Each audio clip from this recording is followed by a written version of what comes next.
पूज्य हमारे स्वामी जी महाराज के इस दिव्य कार्यक्रम में आप सभी उपस्थित हुए हैं। ये केवल मेरा गौरव नहीं है, ये आपका भी गौरव है, इसको अवश्य समझिए।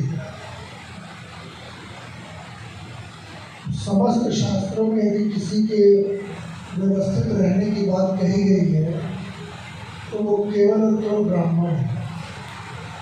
ब्राह्मण यदि व्यवस्थित रहेगा तो पूरी सृष्टि व्यवस्थित रहेगी। जैसे कहते हैं कि देवता बन करके देवता की पूजा किया जाए, क्या है आसन ऊपर कुर्सी पर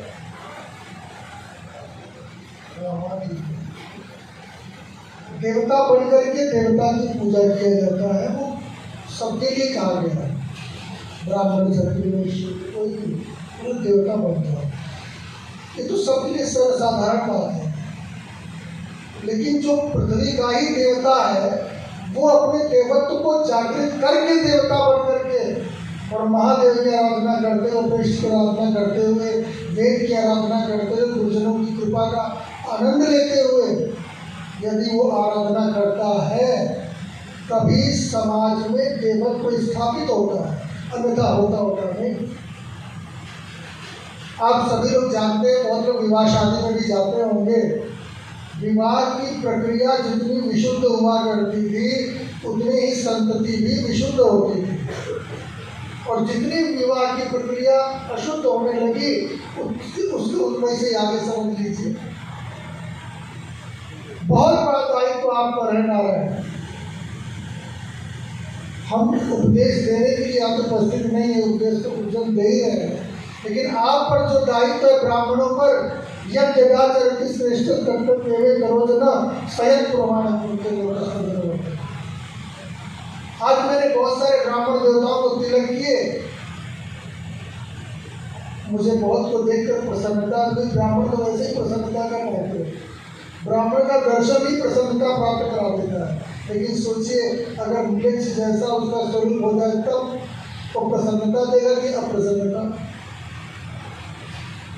तिलक से विभूषित ललाट हो तभी वो पूजा का अधिकारी है, संध्या बंधन युक्त हो तभी वो पूजा के लिए स्वयं अर्ह है, अन्यथा अर्ह ही नहीं है। अनर्ह सर्वकर्म से।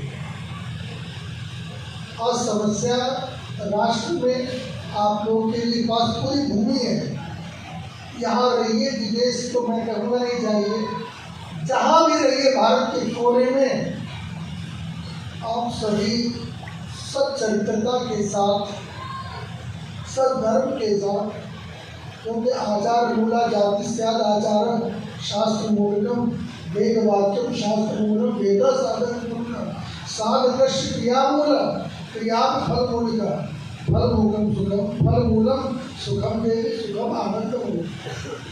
ब्राह्मण को देखने के बाद चित्त पवित्र हो जाता है स्वयं। तो कौन सा ब्राह्मण? वेदविद ब्राह्मण, बोले चाहे मत बोले। ब्राह्मण देवता के नेत्र जो है चंचल न हो, हाथ अब तो हिल रहे हैं, चल रहा है, हाथ भी हिल रहा है। अरे वैसे ही हमारे यहाँ स्वर संचालन की प्रक्रिया है, अगर परीक्षक अगर हिलता हुआ स्वर पा लेते हैं तो कितना दुखी होते हैं, तुम्हारा स्वर हिल रहा है और यह शरीर ही हिलने लग गया पूरा का पूरा, तो विचार करिए वो संहिता हमारे अंदर बैठेगी क्या? वो भी हिलते डुलते बाहर चले जाए। तो आप लोग भारत के भविष्य हैं। यदि आप मानिए मतलब आज 20-25-30 साल की आयु वर्ग, ये कल को जो आप देंगे वही तो आने वाली पीढ़ी प्राप्त करेगी। क्या कब तक गुरुजन देते रहेंगे भाई? 50 साल 60 साल 70 साल वो तो दे ही रहे हैं। अब आपको देने का समय आ गया, आप दीजिए राष्ट्र को। आप क्या दे रहे हो राष्ट्र को? खंडित दाढ़ी, ये मोबाइल का दुरुपयोग, ऐसे स्वर दे रहे थे, मैं देख रहा था ऐसे ऐसे स्वर दे रहे थे ब्राह्मण देवता, मुझे पीड़ा हुई। चूंकि गुरुजन बैठे हुए थे तो मैं कुछ बोल नहीं सकता। आज ये कहाँ कोई भय ही नहीं गुरु के प्रति, ये कहाँ चला गया? ये भैया मोबाइल बहुत बड़ा काल है। ये बातें जो मैं कह रहा हूँ ये इसको रख करके सुनो, समझो। ये